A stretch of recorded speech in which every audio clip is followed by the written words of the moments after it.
کاتژمێر 27 خولێکی ئێوارەی ڕابردوو کارمەندێکی بەنزیخانەی شۆڕش لەم شوێنەدا لەلایەن شۆفێری ماتۆرسکیلێکەوە بە سێفی شەک شەهید کرا. ئەم شەش لە تۆڕە کۆمەڵایەتیەکاندا شەهیدکردنی و کارمەندە کاردانەوەی زۆری بەدوای خۆی داهێنا. بەیام لەم راپۆرتەدا وردەکاری شەهیدکردنی ئەو گەنجە بە ناوی زانا کامیل بۆ ئێوە دەخاتە ڕوو کە دانیشتووی گەڕەکی ئاوارەکانی ناحیەی شۆڕشە.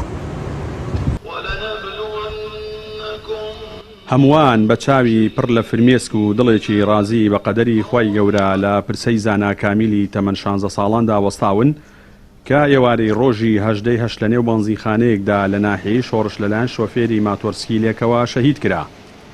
باوکی زانا دەڵێت کێشەی کۆمەڵایەتیان لەگەڵ هیچ کەسێکدا نییە.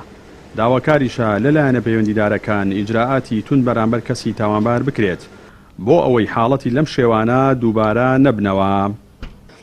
ئەمە هۆکارەکەی ئەوەیە تا ئێستا چەند کێشەیەکی لەم جۆرە چەند کارەساتێکی لەم جۆرە بووە لێبرسینەوە نەبووە بە دواداچوونی بۆ نەکراوە هەروە بەسەریانە تێپەڕیوە لەگەڵ کەسا کێشەمانیە شەوانە خوێن دەرگای حوشمان لەسەر پشت پێلایەمە ئاسایە هیچ شتێکمانیە شکر لە عەشرەتمان لە تایەفەمان لە خۆمان عایلەمان لەوروپشتمان هیچ کێشەیەکمان نییە.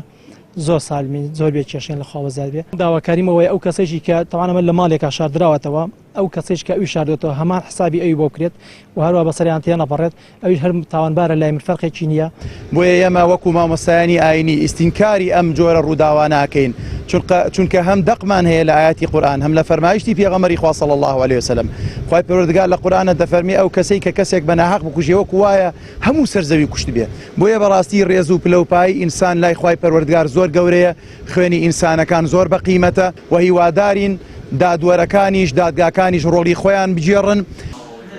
وتەبێژی یاساییشی ڕۆژاوای سلێمانی ئاماژە بەوە دەکات دوای ڕووداوەکە و بە کەمتر لە 8 کاتژمێر بە هاوکاری هێزەکانی پۆلیس توانیویانە تاوانبارەکە بە ناوی سین میم ئەلیف تەمەن 19 ساڵ دەستگیر بکەن کە دانیشتووی ناحیەی ڕزگاری سەر بە قەزای کەلارە و بە میوانداری سەردانی ناحیەی شۆڕشی کردووە.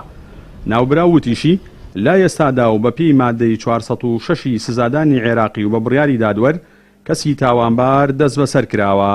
دیارە تاوانبارەکە خەڵکی چەمچەماڵ نییە، خەڵکی باوڵین دانیشتووی ناحیەی سمودا سەر بە قەزای کەلار لێو هاتوو بۆ سەردانیکردن بۆ ماڵی خوشکێکی دوای ماتۆرسکیلێکی پێ بوو بەنزینی لێ بڕاوچۆ بۆ بەنزینخانەیە لە کاتی بەنزین تێکرد نبینیوێتی کە کرێکاری بەنزینخانەیە کۆمەڵی پارەی بەدەستەوە کە بڕی 240,000 عێراقی بووە.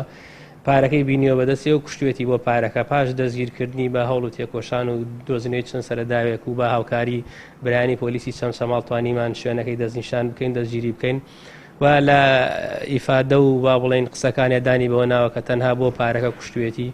وەڵی من لە سلێمانی ماڵم لە سلێمانیە بەس بەنزیخانەمان لە چەمچەماڵە ئێوارە دەوروبەری چارەک بۆ هەشت بوو تەلەفۆنیان بۆ کردم قەزەی چوار لە بەنزیخانە ڕوویداوە. منش تەلەفۆنم بە جەماعەتی کەمانەوە کردەوە لە چەمچەماڵ بە خزمانەوە چوونە بەنزیخانە قەزەکەیان بۆ گێڕام تا من گەیشتمە چەمچەماڵ جەنازەی ناوبراو گەیشتبووە خەستەخانەی چەمچەماڵ دوای لێەوە ڕۆشتینە توبعەدلی و لە توبعەدلی شەوەی تر هێنامانەوە بە خاکمان سپاردوو. ڕۆژ بە ڕۆژ حاڵەتەکانی کوشتنی بەبێهۆ بەهۆی بابەتی ئاساییەوە لە هەرێمی کوردستان ڕوو لە هەڵکشانە.